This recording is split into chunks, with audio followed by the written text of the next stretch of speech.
32 अपराधों में सबसे पहला अपराध है ठाकुर जी को देख के या सवारी देख के पादुका ना उतारना, गुरुजनों को देख के पादुका ना उतारना।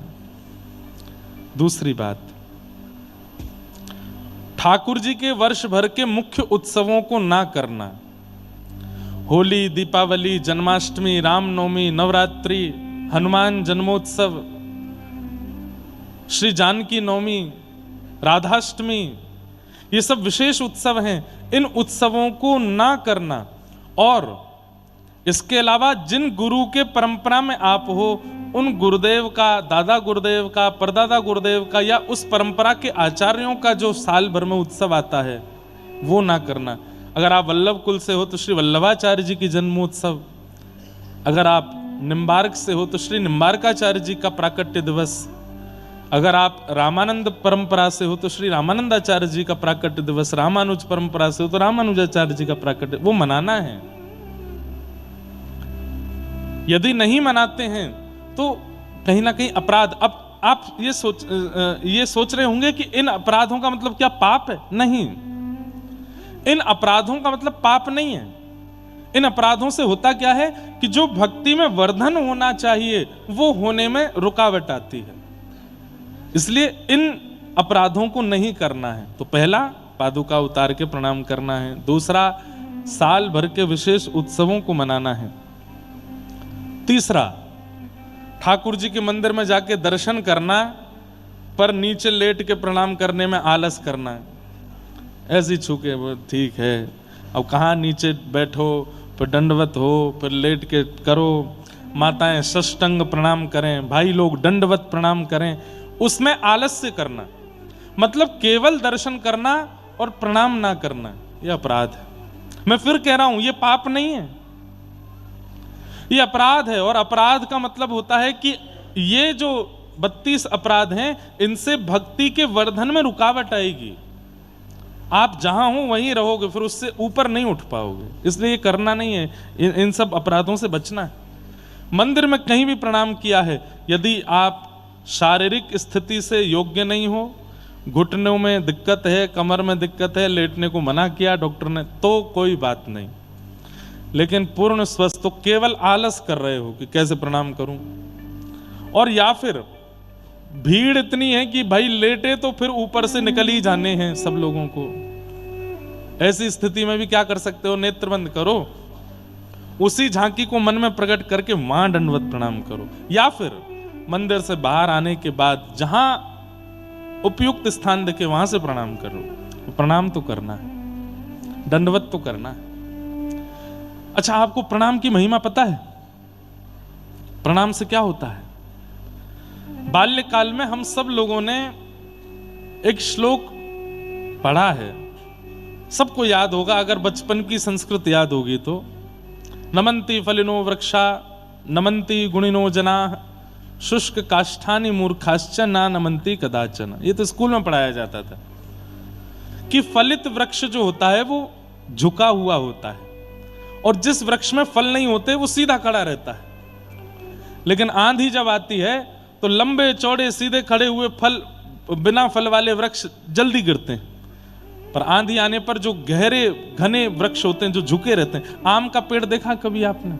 अभी हम नैमिषारण्य कथा करके आए तो लखनपुरी, लखनऊ के आसपास आम के बड़े बगीचे, आम का पेड़ देखिए कितना सुंदर लगता है। उसकी एक खूबसूरती है कि वो ऐसे ज्यादा ऊंचा नहीं होता, थोड़ा सा होगा पर खूब घेर होता है चारों तरफ से। बड़ी बड़ी आंधियों में भी कुछ नहीं होता, क्यों? झुका रहता है। इसलिए संकट रूपी, पीड़ा रूपी, आपत्ति रूपी आंधियां जीवन में आएंगी, लेकिन आप प्रणाम करते रहते हो, गुरुजनों को प्रणाम, आचार्यों को प्रणाम, ठाकुर को प्रणाम, तो कहीं ना कहीं झुकने से आपके ऊपर से वह आंधी आपका कुछ ज्यादा बिगाड़ नहीं पाएगी। इसलिए प्रणाम करो। एक सामान्य सी बात है, चारों तरफ से हम घिरे हैं, संकट, आपत्ति, विपत्तियां बाण चलाती रहती हैं हमारे ऊपर।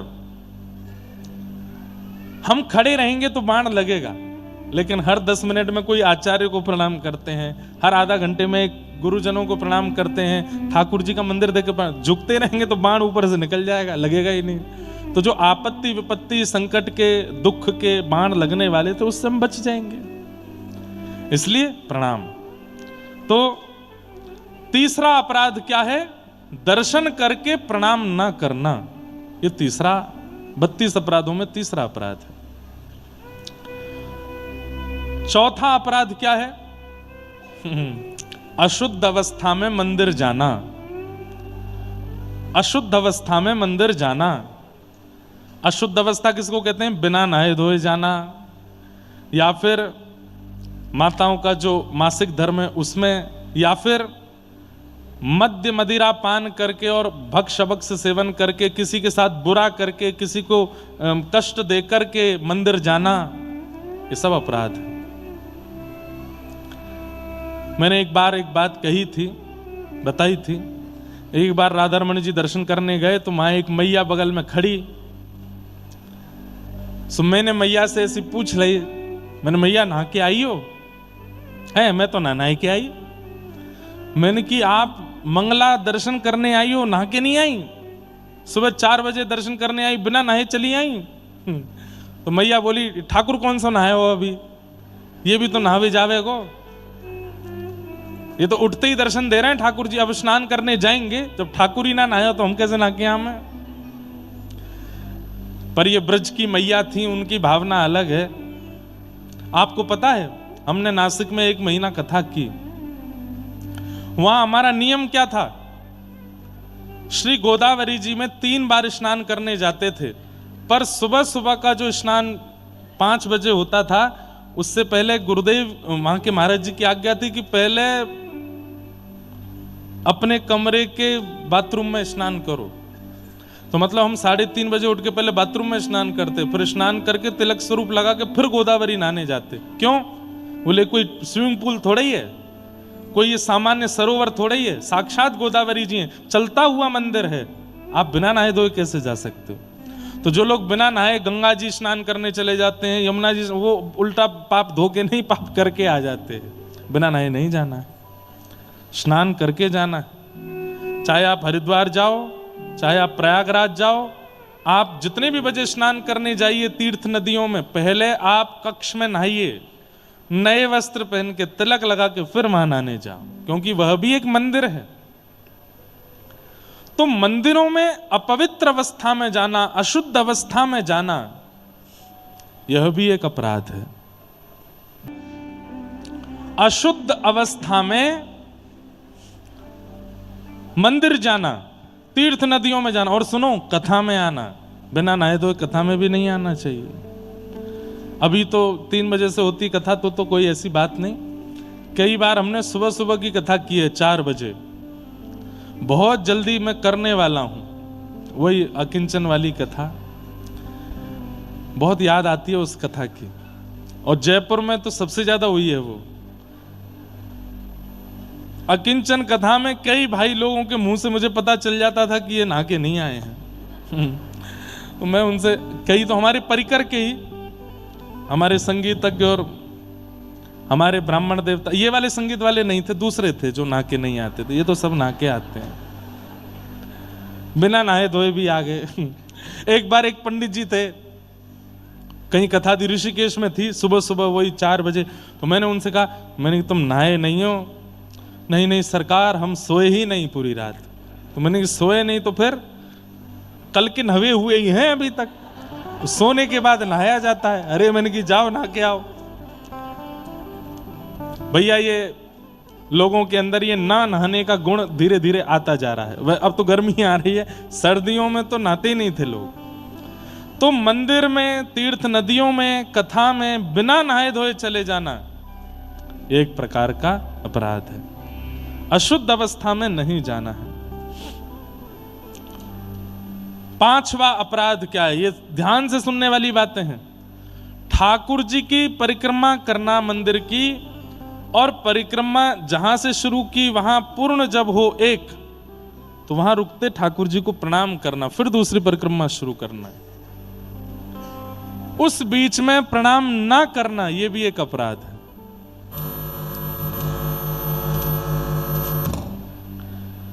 ठाकुर जी को क्या बता रहे थे? इधर देखो, यहां देखो, यहां देखो।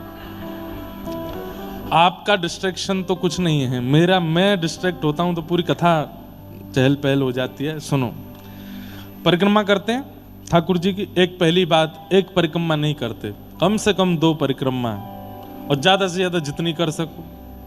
एक परिक्रमा नहीं करनी है, 2 परिक्रमा करनी है। उसमें भी नियम है कि देवी मंदिर में गए हो तो 1 परिक्रमा करनी है, सूर्य मंदिर में गए हो, सूर्य मंदिर ज्यादा है नहीं भारत में, लेकिन सूर्य मंदिर जहां भी हो, सूर्य नारायण भगवान की परिक्रमा तो कम से कम 7 परिक्रमा, 7 प्रदक्षिणा होनी चाहिए। और विष्णु भगवान के मंदिर में गए हो, नारायण के मंदिर में गए हो तो कम से कम 4 परिक्रमा होनी चाहिए।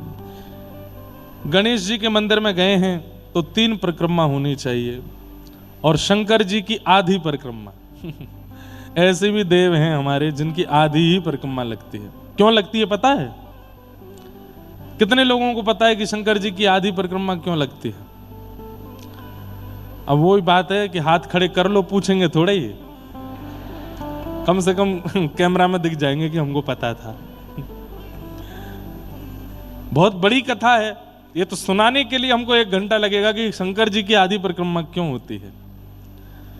क्योंकि शंकर जी जहां कहीं भी विराजमान हैं उस पूरे क्षेत्र को कैलाश रूप माना जाता है, और कैलाश मानसरोवर में एक क्षेत्र इलावृत क्षेत्र है जिसको सब लोगों के लिए प्रतिबंधित किया गया, वहां सबका प्रवेश वर्जित है, क्योंकि वहां केवल उमा पार्वती और श्री शिवजी ही विराजमान रहते हैं, वहां हर किसी को आना अलाउ नहीं है। तो इसलिए शंकर जी की जब हम परिक्रमा करते हैं तो वह इलावृत क्षेत्र मान करके उसको लांघा नहीं जाता, उसमें प्रवेश वर्जित है, इसलिए वहां आधी करके वहीं से लौट जाते हैं, आधी परिक्रमा। लेकिन जैसे गिरिराज जी हैं, जैसे कामतानाथ जी हैं, ऐसे पर्वतों की परिक्रमा आवे तो 1 कर सकते हैं, 1 परिक्रमा। अब गिरिराज जी की 1 ही कर लो, 2 करने जाओगे तो फिर सीधे गोलोक धाम में मिलोगे हमको। नहीं, कई लोग करते भी हैं।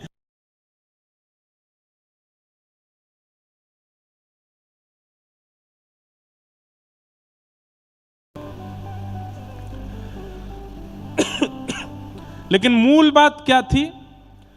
परिक्रमा जहां से शुरू करी वहां पुनः आकर के ठाकुर जी को प्रणाम करना है, फिर दूसरी परिक्रमा शुरू करनी, फिर दोबारा आके फिर प्रणाम। जैसे मंदिर में आप प्रणाम करें तो जैसे ही ठाकुर जी सामने आए प्रणाम करो, फिर लगाओ। प्रणाम ना करते हुए परिक्रमा करना यह भी एक अपराध है। हम एक प्रकार से वहां प्रणाम नहीं कर रहे हैं, हम परिक्रमा किसी और भाव से नहीं, ठाकुर जी को देखने की भावना से कर रहे हैं। तो परिक्रमा करें, फिर ठाकुर जी को देखें, उनके रूप झांकी का दर्शन करें, फिर आगे बढ़ें। 6वां अपराध क्या है? एक हाथ से प्रणाम करना, गुरुजनों को, माता पिता को, बड़े लोगों को, या ठाकुर जी के मंदिर में भी 1 हाथ यूं रख के यूं करते हैं कई लोग। 1 हाथ से प्रणाम नहीं, दोनों हाथों से प्रणाम करना है, दोनों हाथों को सिर पर, हृदय पर लगाना है, दोनों हस्त कमल से ठाकुर जी को वंदन करना है। एक हाथ से प्रणाम नहीं होना चाहिए।